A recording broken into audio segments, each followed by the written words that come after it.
the full year review, I want to start by reminding you of our strategy, because really F18 was the first full year of the reboot that we did in F17. So we thought deeply about our growth agenda 2 years ago, and day one of implementing that growth agenda was about this time last year. So what I shared with you when we introduced that new strategy was that we will focus our efforts on these areas, both commercial and non-commercial. First area is to recognize that the foundation and the heartbeat of our business is our flagship beer portfolio in the mainstream beer segment. So that's Tusker here in Kenya, Serengeti beer over in Tanzania, and Bell Lager in Uganda, also supported by the international presence of the Guinness brand. So making sure that those brands are fully funded and well marketed and well sold is right at the heart of our strategy.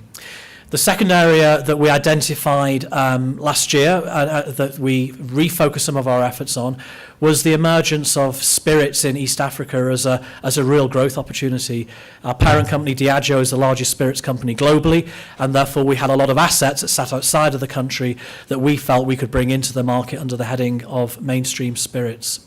We also recognised the growth of wealth across East Africa at the top end of the market, and we wanted to make sure that our premium beer and spirits brands were available to that top end of the demography here in East Africa. But at the same time, recognising that the large part of East African consumers need for us to provide affordable drinks, and in particular give them an alternative from some of the more mischievous brands that sit in the illicit part of the marketplace. Chairman mentioned the investment in Kisumu. Really, that was at the heart of trying to mop up that illicit product into the Senator, and that sat in our value beer offering. We also recognise that with 50% of the East African community being under the age of 18, average age of 19.1 years old, and 1 million consumers per annum coming into legal drinking age, we wanted to use innovation to continue to engage new consumers as well as our core portfolio, so that as consumers come into the marketplace with a wider repertoire and of drinks, that we're able to provide those through our beer and spirits brands. So innovation was really something we wanted to dial up as we introduced the new strategy. As innovation goes into different segments, we also needed to adjust our route to market. So we reassessed our sales force, where they went, what they do, how many of them there are across East Africa, and that was the work we did around route to consumer. And we also recognise that, you know, in an industry where EABL here in Kenya is the second largest contributor to Treasury, that we needed a progressive and dynamic and strategic relationship with our stakeholders, both with governments centrally to ensure that we've got a balanced approach to excise, but also in the provincial areas, the local stakeholders, and of course including our relationship with farmers. So we put extra resource into managing that side of our business more deliberately than perhaps we have in the past. And then as we were looking to grow our business, our supply footprint of today is not fit for purpose for the long-term aspiration, and so we want to look at our supply footprint and invest in new capacity in both spirits here in Nairobi, Kampala, and then obviously also the brewery up in over in the west in Kisumu. And in order to do all of that stuff, we under the heading of productivity, we dialed up our attention to identifying and eliminating waste and bringing that money out where it's not well spent and putting it back into capacity, to A&P, and into our people. So that was the strategy that we set about prosecuting this time last year. And I'll go into then the story of what happened over the last 12 months commercially to share with you how those things played out. So here's the headline narrative on our financial performance. As the chairman said, we grew the top line, the volume by 7, our net sales grew by 5, and that really was a story of two halves, which I'll elaborate on in a second. GP up 4. You can see profit after tax is in negative 15. Very, very strong performance on operating cash conversion at 117%, and a share dividend agreed by the board to be consistent with the last couple of years at 7.5 shillings per share, which we'll take to our AGM in a couple of months' time. And then here's the shape of our business. All three of our big business units are in growth, which we're delighted about. And we're delighted about the three of them for different reasons. If you look at Kenya, delivering 1% growth, there's a business unit that's had to navigate an extremely difficult half one and came back very strong in half two to get into positive territory. Uganda in local currency up 6, but in adjusted currency up 4. Often mirrors, the economy often mirrors the Kenyan economy. So when there's growth in Kenya, we tend to mirror that in Uganda because of the trading relationship. And when there is difficulties, Uganda tends to suffer as well. So for that team to deliver a 4% growth, we're also very, very pleased with. But really, the success story of the year is Tanzania.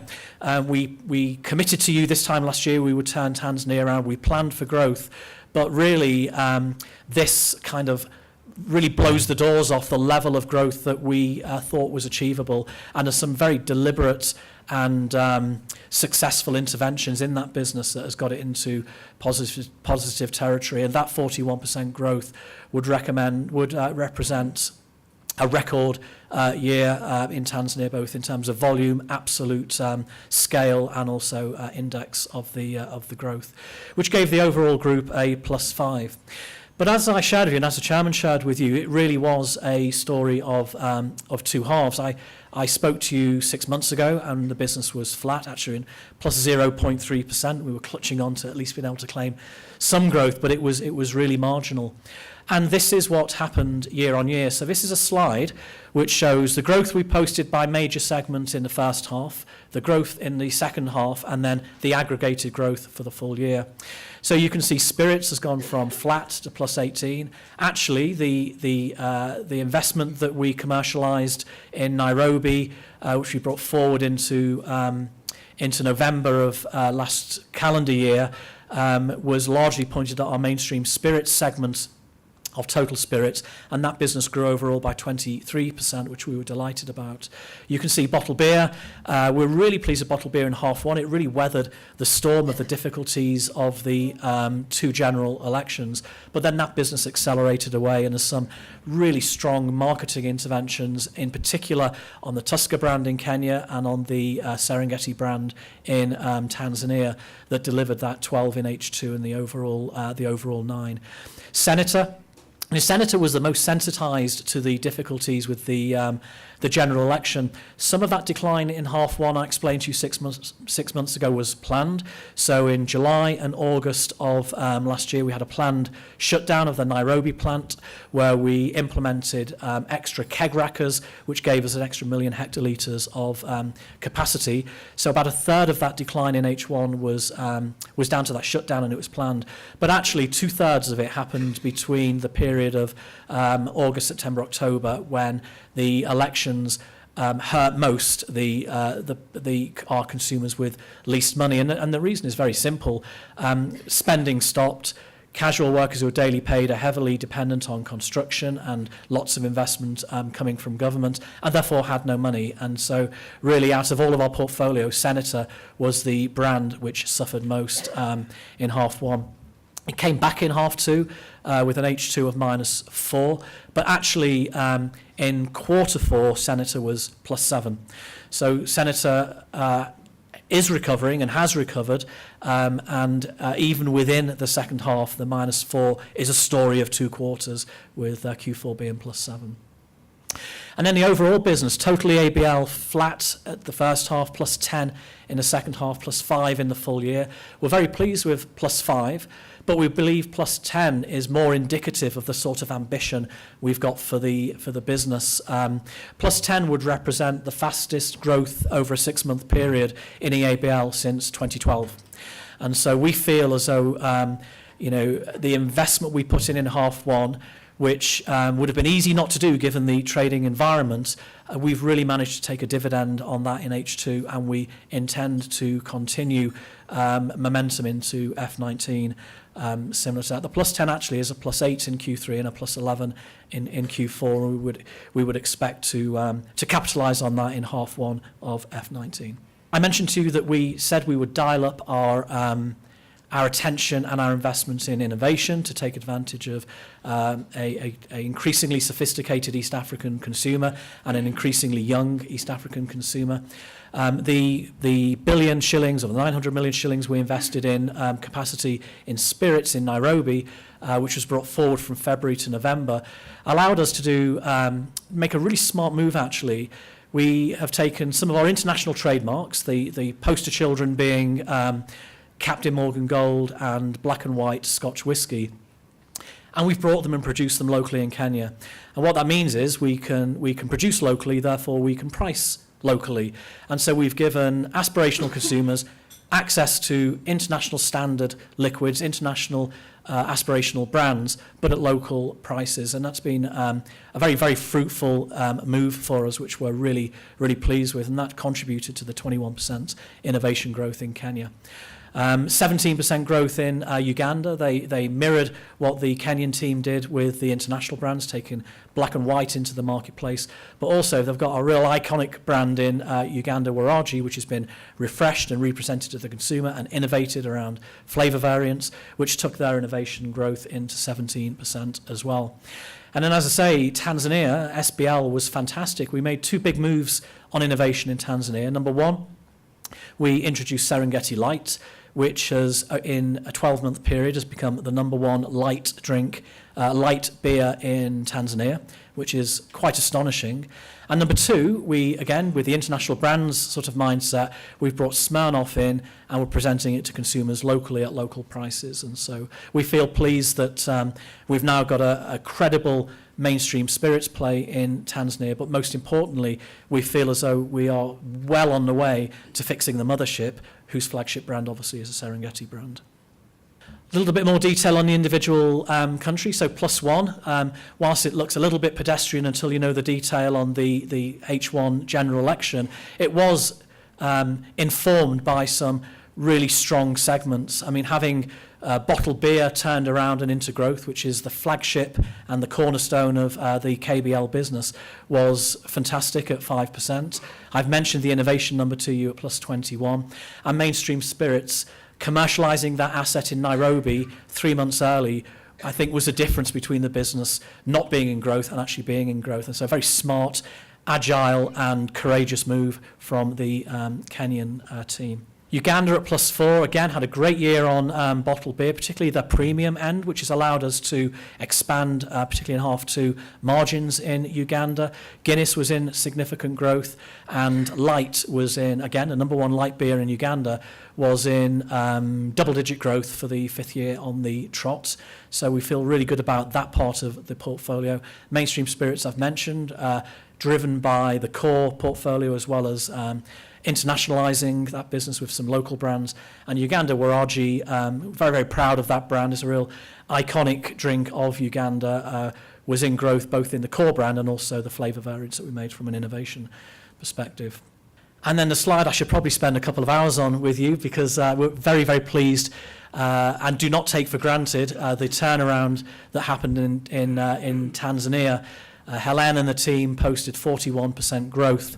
And lots of people are talking about driven by innovation, but actually that would be misleading you. Yes, innovation was important because we've introduced a brand in Serengeti Light, which has become number one in its segment over a 12-month period. Yes, we've introduced Smirnoff, which has allowed us to get into mainstream spirits in SBL. But actually, the Serengeti trademark was in over 180% growth, and the parent brand, Serengeti Premium Lager, was also in dramatic double-digit growth. And so the story on Serengeti goes way beyond innovation. Yes, there's innovation, but there was new packs, new price points, yes, the new liquid on light. They re-established that brand over in Tanzania as the national beer of Tanzania by doing two things. Number one, celebrated SBL's 20th birthday with a big emotional Beer of Tanzania play above the line on TV and on outdoor media, and then also took on sponsorship of the national Tanzanian football team. So from my perspective as a sales and marketing guy, I think that work in Tanzania, A, didn't happen by accident, and B, it's a really holistic and sustainable piece of work that we want to drive into F19 as well and continue that strong growth. And again, you can see that Guinness, albeit small, did really well in the north part of the country in double-digit growth, and allows us to play in that premium end of the market. So Tanzania is something we feel good about, and we are anxious to see a similar performance in F19. This is something I feel really good about as well. It would have been really easy to get into sort of November of last year and tighten the belt on investment. But again, management teams right the way across the 3 business units showed courage, I think. We invested the 900 million shillings in the spirits plant. We invested in the keg rackers on Senator in Nairobi. We invested and commissioned a new spirits line in Uganda. We are in the middle of investing in Dar es Salaam in increased beer capacity with some new tanks, and and then as I say, the Kisumu piece. Whilst it's very good news to be saying we're going with a 7.8 billion investment, we feel excited about Kisumu way beyond the P&L, because we think we are democratizing the value chain to Kenyans right the way across the country with this investment in the West, and it allows us to build strong and sustainable relationships with farmers in the West, governors in the West, and then the government more generally. That investment will take our sorghum production, the value created from sorghum will go from 1 billion shillings given back to Kenyan farmers this year to 4 billion shillings over the next 5 years. So that is genuine redistribution of wealth and sharing the value chain with our neighbours and our consumers. And then I just thought I'd pop the CapEx slide in, so you can see we've got a strong track record of investing in this business. But with the new strategy and with the growth ambition that we've got, 13 billion worth of investment is something we want to take a significant dividend on as we navigate into years 2, 3, 4 and 5 of our new strategy. Not so new strategy now. I talked about our people being important and operating to the highest possible standards. In Uganda, where there's a really, really strong leadership team, where we're doing all sorts of work around engagement and diversity. That business was voted externally as Employer of the Year. We had an internal award with our manufacturing site here in Nairobi, winning Supply Plant of the Year. We've gotten quality awards through the Monday Beer Awards every single year for the last decade. And then even our CFO, who's out now actually running a sales force here in Kenya, but our CFO in Uganda was voted by Deloitte as the top CEO in the country. So very, very proud of our people. And the story I've just told you about not just the turnaround of the business in H2, but some of the judgment and courage on the investment profiles that the team committed to, even in the trough of November, December. I think without these types of people, perhaps we wouldn't be so courageous with our growth ambition. And then social responsibility. I won't read through these slides, but my narrative on this is we have a responsibility. We've been here nearly 100 years. We have a responsibility to be a good neighbour to those that live in our communities and drink our drinks. And that aggregates to what we call our CSR programme. It covers getting water to arid and water-stressed areas. We drill boreholes. We've got water treatment plants. We are investing in making our breweries more environmentally friendly. We've also signed up, as part of preparing for the new brewery, a further 15,000 plus new farmers, which is where we'll get the value creation to them from 1 billion to 4 billion. And so I've talked to you in the past about 30,000 farmers. Actually, you'll hear me talking, as of now, when we open the new brewery, of having over 45,000 farmers. And also you can see there are some pictures with the president and local governors up in Kisumu, and I was with the agriculture minister last week, and Jane was with the British High Commissioner. engaging and socialising with the communities we operate in. And then the final pillar of our social responsibility is to teach and help people to use our drinks responsibly. And that means two things. It means not drinking too much, and if you do drink, do not drink illicit because of the harm it can do to your health and because of the harm it can do to the economy, both in terms of Kenyans not being available for work because of the damage it does to you, and also government not being able to collect excise. And so all three areas of our social responsibility is very, very important to our licence to trade in East Africa. And then you can see there I even learned to drive a tractor. In fact, I ploughed a third of an acre in Kisumu, and I actually earned 200 shillings, which I was thrilled with. So I bought a senator with it. Anyway, but you can see there pictures of myself, Jane, the chairman, Yuri. We all like to present ourselves externally to consumers and be real people with real people rather than sit in the ivory tower of Tusker House. So hopefully that's a holistic look at our business, a real game of two halves, fastest growth in H2 for 6 years, great turnaround on SBL in Tanzania, delighted with our spirits and bottled beer business, started to turn around Senator and gearing up very fast for the opening of the brewery sometime before Christmas.